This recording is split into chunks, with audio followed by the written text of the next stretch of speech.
पहले मैं आगे आगे आगे आगे आगे आगे मैं आगे वन भाई आराम से वन भाई। राजकोट को एम्स दिए, इंटरनेशनल एयरपोर्ट दिए, 6 लाइन रोड दिए, बड़े बड़े ब्रिज दिए मोदी जी ने। हमारा गुजरात के मुख्यमंत्री विजय भाई रूपाणी जी ने, ये भाजपा की देन है।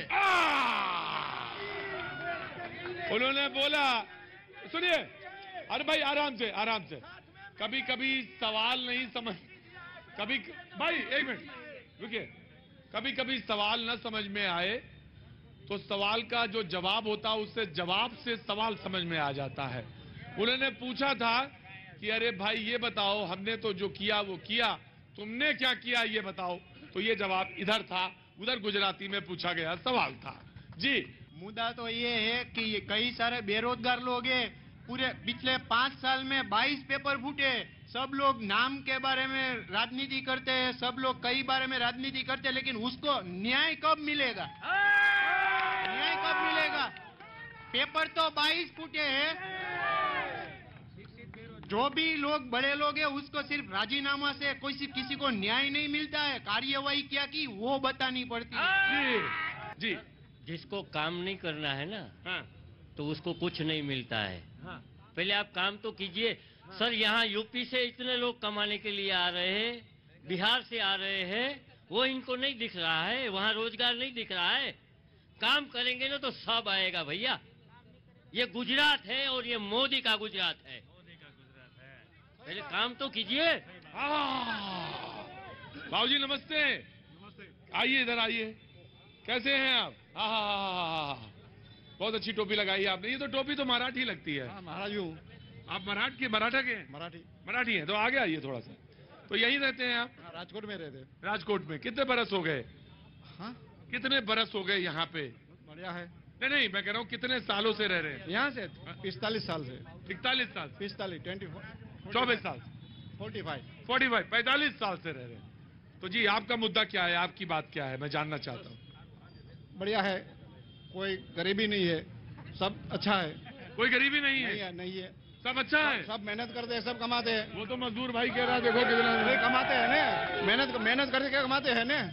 सब मेहनत करो, कमाओ। मेरा नाम मोहम्मद है।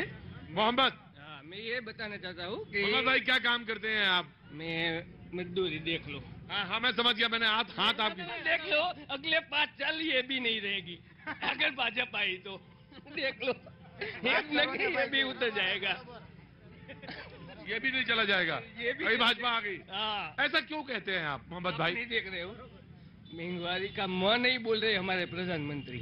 अब बताइए, महंगाई नहीं है, आटे का भाव, गैस का सिलेंडर का भाव, तेल के डब्बे का भाव।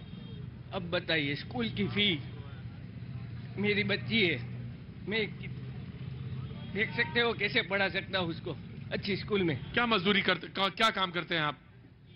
मैं पढ़ा लिखा नहीं हूँ इसलिए। क्या काम करते हैं? बोझा उठाते हैं? हाँ, बोझा उठाते हैं। बोझा उठाता हूँ। अब बताइए, आप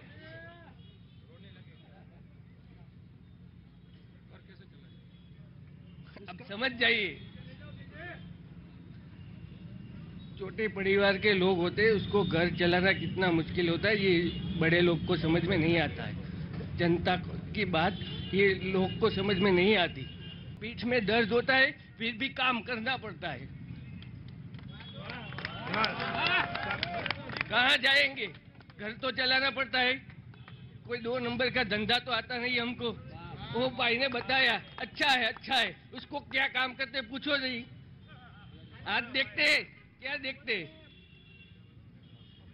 मजदूरी करने जाए तो पता चले।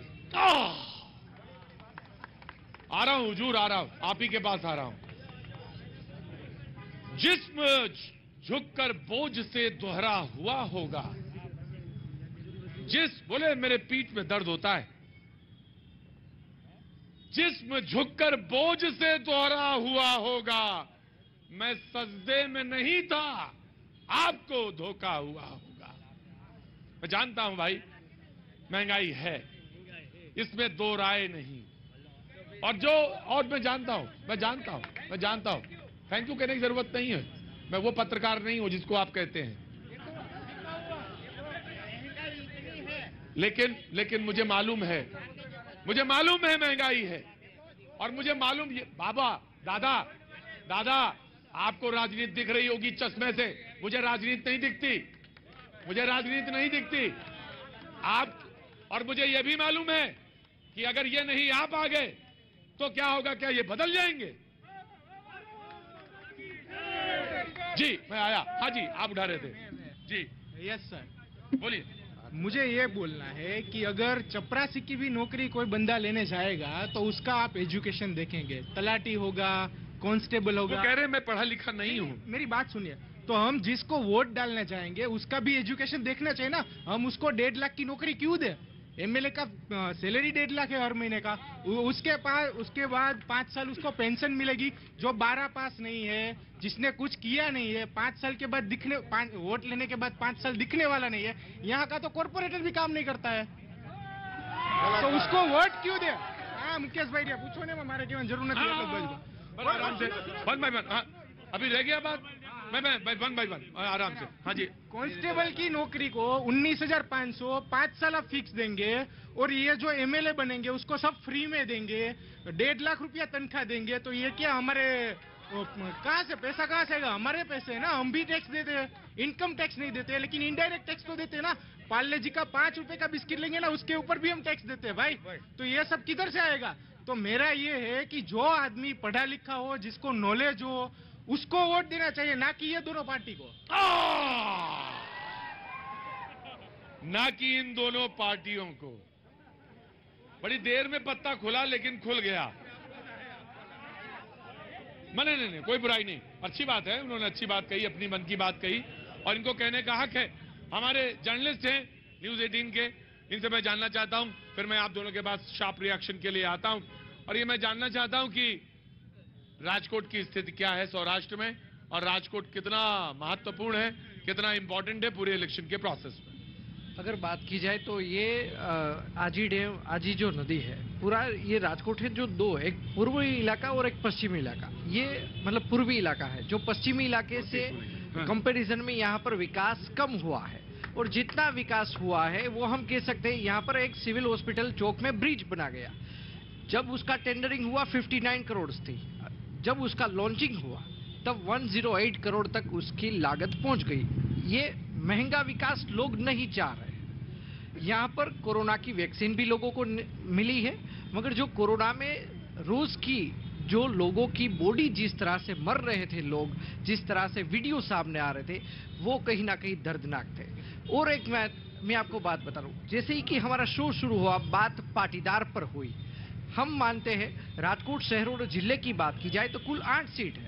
2017 में भाजपा ने यहाँ पर 4 पाटीदार को टिकट दी थी, इस बार 2 पाटीदार को टिकट काट दी, यहाँ पर भी पाटीदार की टिकट काट दी है, और उसी वजह से उनकी जगह ओबीसी को दी गई।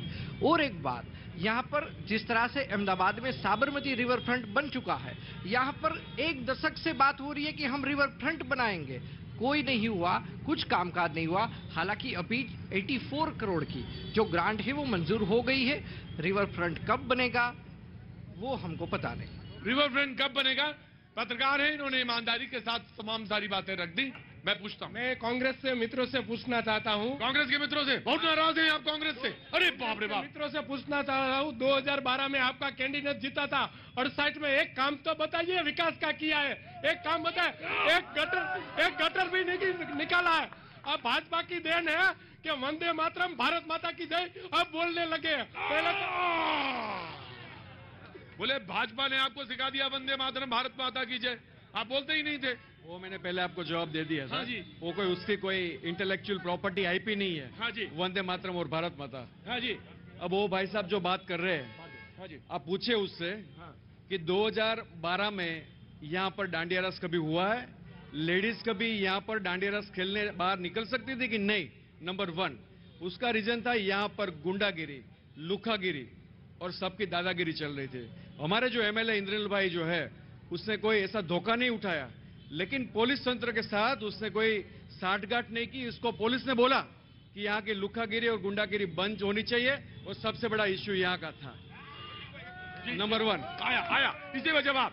इन्होंने कहा कि डांडिया कि खेलने के लिए कोई महिलाएं बाहर आ सकती थी, वो हमारे एमएलए जो उनके एमएलए जीते जी, उसके कैंडिडेट पिछले 2017 में पश्चिम में से लड़े थे विजय भाई के खिलाफ, सीएम के खिलाफ, तब जाके उसके घर पे हमला कर दिया था। तो ये गुंडागिरी नहीं है तो क्या हुआ? जी, आराम से, वन बाय वन। हाँ जी, वो बोल रहे कांग्रेस के एमएलए ने कुछ काम नहीं किया, तो 20-25 करोड़ देकर कांग्रेस के एमएलए को क्यों खरीद रहे? 20-25 करोड़ रुपए देकर कांग्रेस के एमएलए को क्यों खरीद रहे हैं? तो कांग्रेस के एमएलए को खरीद रहे हैं? हाँ, क्यों खरीद रहे हैं पैसे देके? अरे बिकना नहीं भाई, ना बिकना ना।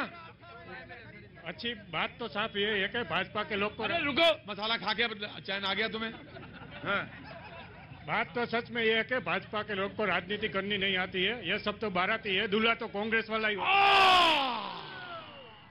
कहने लगे कि भाजपा को तो राजनीति करनी नहीं आती, असली दूल्हा तो कांग्रेस वाले हैं। जी, 27 साल से हम गुजरात में शासन दे रहे हैं। ये भाई साहब बोल रहे थे अरे नरेंद्र मोदी के कारण गुंडे सब चले गए। जो भाई साहब बोल रहे जलन हो रही, नरेंद्र मोदी के कारण कई लोगों को जलन हो रही है, कई लोगों को जलन हो रही है। मुझे मालूम है बहस अपने अंजाम पर है। वक्त एक छोटे से ब्रेक का, ब्रेक के बाद